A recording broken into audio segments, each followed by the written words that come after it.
The Microsoft Surface Pro 3, available worldwide since August 2014, attempts to combine the portability and ease of use of a tablet with the power and functionality of a laptop.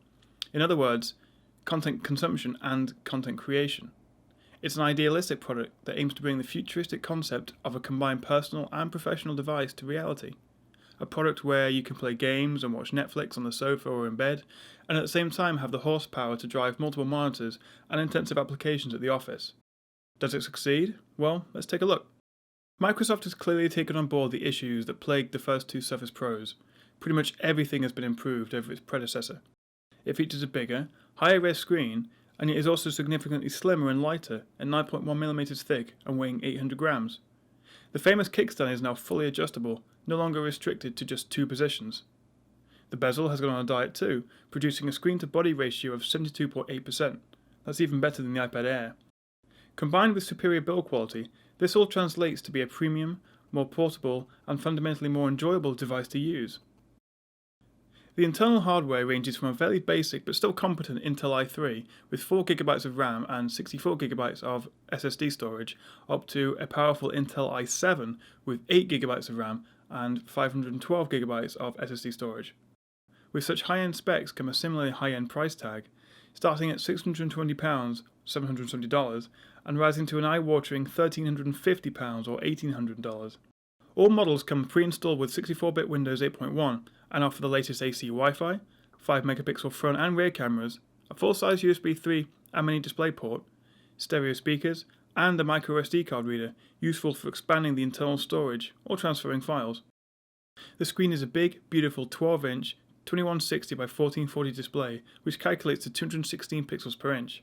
Slightly less than comparable Retina MacBook Pros, but significantly more than the more common 1080p laptops or Ultrabooks. Text and images are sharp and colours are vivid. It's a great screen, but let down by slightly poor viewing angles. Brightness and colour saturation drop quickly as you view from off-center. In addition, the screen is extremely glossy and highly reflective of any light source.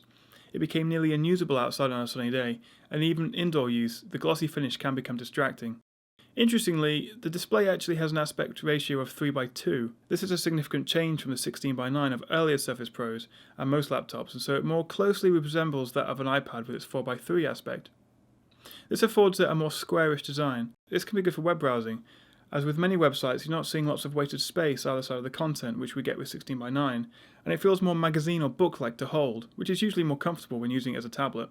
In terms of performance, it really depends what spec you opt for when you buy it. There's certainly a difference in intensive applications performance between an i3 and an i7 processor, and multitasking will be smoother if you've opted for the 8GB RAM option, so it's difficult to comment on performance when it can vary from device to device, but essentially it features the same sort of hardware that most other mid to high-end laptops and Ultrabooks use. Don't expect to play graphically intensive games or consider it for high-end workstation tasks, but it's no slouch either. In general use, combined with a fast SSD, it'll perform well enough for everyday tasks from office apps to more demanding photo or video editing, scoring similarly to the MacBook Air in benchmarks. Without a dedicated GPU, it'll never have the grunt of a workstation laptop or desktop PC, so opting for the i7 option above, say, the i5 is a bit unnecessary. The high-res display and powerful processors results in a fairly average battery life. It lasted 7 hours on the PowerMark benchmark, combining video playback and web browsing with brightness at 50% and Wi-Fi enabled. Many other tablets, hybrids and laptops are pushing 10 plus hours, so there's certainly room for improvement in this regard. It's reasonable to consider the Surface Pro 3 as a laptop replacement given its hardware spec and Microsoft's own marketing of it.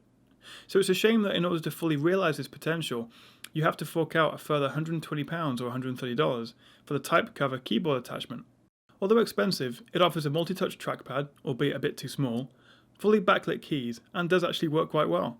The keys have an impressive amount of travel despite the whole keyboard being just over half an inch thick. The type cover attaches to the Surface Pro with magnets in two places. The first provides the main connection, with enough strength to actually hold the full 800-gram device without losing grip. Pretty impressive stuff, although I wouldn't recommend doing it often. The second props up the keyboard, up about 15 degrees, covering the screen's bottom bezel, so it rests at a helpful incline for more comfortable use while typing. From first use, I was effortlessly touch typing within just a couple of minutes of using it. This was quite surprising and better than I expected. The only real issue here is it does have a noticeably spongy sound and feel to it. It's not a major problem, but does detract from the otherwise premium design. This great design carries over to the now fully adjustable kickstand, offering steady support up to 150 degrees. In use, it's slightly fiddly to initially open, but once released offers the perfect combination of stiffness and flexibility. It's great for flat surfaces like desks, not so great for legs. After a short amount of time I found myself constantly adjusting the angle of the stand as it started to feel like it was stabbing into my legs, becoming quite uncomfortable. Both the front and rear of the device offer 5 megapixel 1080p video capable cameras. It's a shame they're pretty rubbish though. These photos taken with the front and rear cameras show similar levels of noise, washed out colours, and generally unpleasant looking images. It's poor even among tablets and stands out among otherwise high-end components.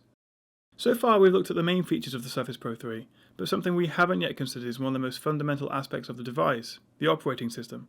Shipping with Windows 8.1, there are still many people, and I count myself among them, who feel it's still far from optimised for touch devices. With a mouse and keyboard, even a trackpad it's great, but in a tablet form, anything beyond the initial, I'm still going to call it Metro, interface feels finicky and unpolished. It's not a problem unique to the Surface, it's the same for pretty much all Windows tablets. You may disagree and suggest simply using the trackpad on the type cover, or using a Bluetooth or USB external mouse, which are all good options, but diminish the portability and enjoyment of a tablet experience. Of course, many of the apps available from the Windows Store work well with touch, and it is incredibly smooth swiping around the home screen, but few desktop apps are optimised for it and most tasks require a steady hand or a stylus. Speaking of which, connected via Bluetooth, the specifically designed Surface Pen for the Surface Pro 3 offers a precise, pressure-sensitive writing and drawing accessory for £30 or $40. It works really well with apps like Fresh Paint. This is me attempting to show off my drawing skills by colouring this bird picture. I'll confess I didn't draw all of this. It also works well as a finger substitute for precise clicking, and somewhat mitigates my earlier rant about how difficult using the desktop can be. Annoyingly though, it doesn't scroll the Metro interface at all, and it doesn't launch apps. It can move app icons about, but you either have to drag the scroll bar at the bottom or go back to using your finger for scrolling or clicking. This is also the case for the Chrome web browser. It's not going to compete for professional use, an area dominated by the superior Wacom devices, but it's fun and has some use. The Surface Pro 3 demonstrates Microsoft is definitely on the right track to produce a genuinely great laptop-tablet crossover. I'm just not sure that these improvements have gone far enough. Perhaps the real issue here is one of a more fundamental question. Do I really want a laptop-tablet crossover hybrid thing? Sure, it's a bit more portable than a laptop, and definitely more powerful than a tablet, but it's also much heavier than other tablets and not as comfortable to use as a laptop. Depending on your point of view, it's either the best or worst of both worlds. The model I'd recommend is the mid-tier 128GB i5. In addition, although not required, I would strongly suggest you pair it with the official type cover, the magnetic keyboard that provides a reasonable substitute for a typical laptop keyboard. Combined, this mid-range option will cost about £850 or $1,050. Would I buy one? Well, it's tricky. I think the only scenario where I'd seriously consider buying the Surface Pro 3 is if I don't already own a decent tablet or laptop. If I already owned either or both, it doesn't really make sense given the cost. So, as always, it's a matter of personal preference, but also current circumstance, since you should consider what devices you already own. If you own an iPad or equivalent Android tablet, you're unlikely to use the Pro 3 in its tablet form. Similarly, if you own a good laptop or Ultrabook, you're probably going to use that for serious work or desktop applications. It's an exciting combination that results in a frustrating compromise. I hope this has been helpful. This has been a review of the Surface Pro 3 by TheTechChap. Please like and subscribe if you like these videos. Thank you very much for watching.